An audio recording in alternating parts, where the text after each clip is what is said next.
Hello, my name is Haley Bartling, and today I will be talking to you about the Volkswagen emission crisis. As we all know, that the government has put in place lots of rules and regulations to protect the environment, and there has also been a lot of past automotive crises, but Volkswagen faced one unlike any before.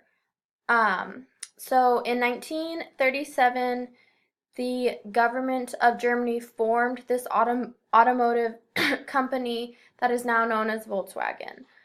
Um, the creation was under Adolf Hitler's rule, and he was the one who thought of the idea, and he wanted to have a vehicle that was affordable, yet it got you places and it was fast.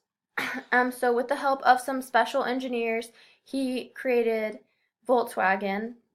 And then with the fall of Nazi power and the start of World War II, Volkswagen was forced to halt all production.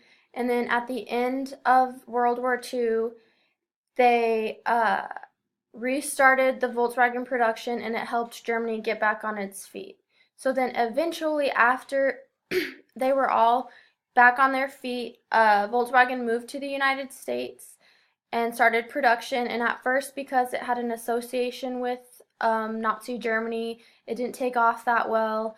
But then eventually, they created the Beetle, and um, that is what really brought Volkswagen ahead of the other um, car brands and car manufacturers in the United States. And then on September 18th of 2015, Volkswagen was excelling in the industry, but then all of a sudden they were faced with this emission scandal. The scandal was that the United States Environmental Protection Agency issued a notice of violation of the Clean Air Act and found that Volkswagen was putting these turbocharged activation things in their cars that were being tested so that it would look like the emission gases that they were producing were less than they actually were. And so then when the car was done being tested, the little turbo injections would stop working, and the actual emission gases would then be released. The emission gases that were being produced by VW emitted nitrogen oxide and pollutants 40 times above that were allowed in the United States. So ultimately, they were breaking the law, and they were working the system so that they would get these diesel cars out and make it look like they were certified when they really weren't. And BBC News actually stated that Volkswagen had a major push to sell the diesel cars in the United States, and they had just done a huge marketing campaign, and the cars were doing well, and then all of a sudden they had this scandal on their hands. So ultimately, how they dealt with the scandal was, first off, the days after the scandal was released, all their social media was put to a halt. There was no action on any social media, and then they had a few press conferences and press releases, and one of the CEOs, Michael Horn, said he admitted, we screwed up. And we totally acknowledge it, and it took a while for them to acknowledge that they screwed up, but once all the allegations were put in place, they realized that they were at fault. And then the CEO of the company resigned and announced that Volkswagen had plans to fix this problem and pay back the customers and recall the cars that were illegal, I guess. And so then, with social media, as I mentioned, they stopped all social media, and they became very transparent.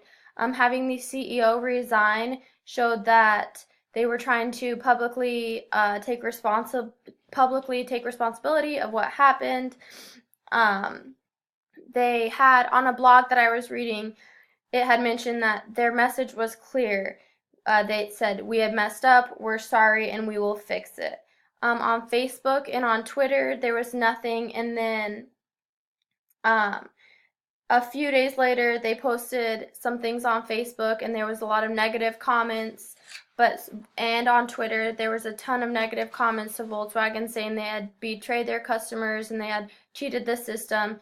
And then eventually, they had reached out to their loyal customers, and those loyal customers started to comment back. Um, Aside from social media, the company did a few interviews, and they stated that they admitted to cheating in the United States, and they were going to make goodwill by making payments to customers, and that they had claimed that their behavior was illegal in the United States, but it was not illegal according to European rules. They also acknowledged their mistake in newspapers, and then since then they have relatively kept a low profile. And this is probably a good idea because the scandal was such a huge thing for the company and organization, and they lost billions of dollars. And now with that low profile, they can work on their customer base and trying to win it back. So overall, there's been a lot of past automotive crises, but what Volkswagen did was cheat the system, and it wasn't all right.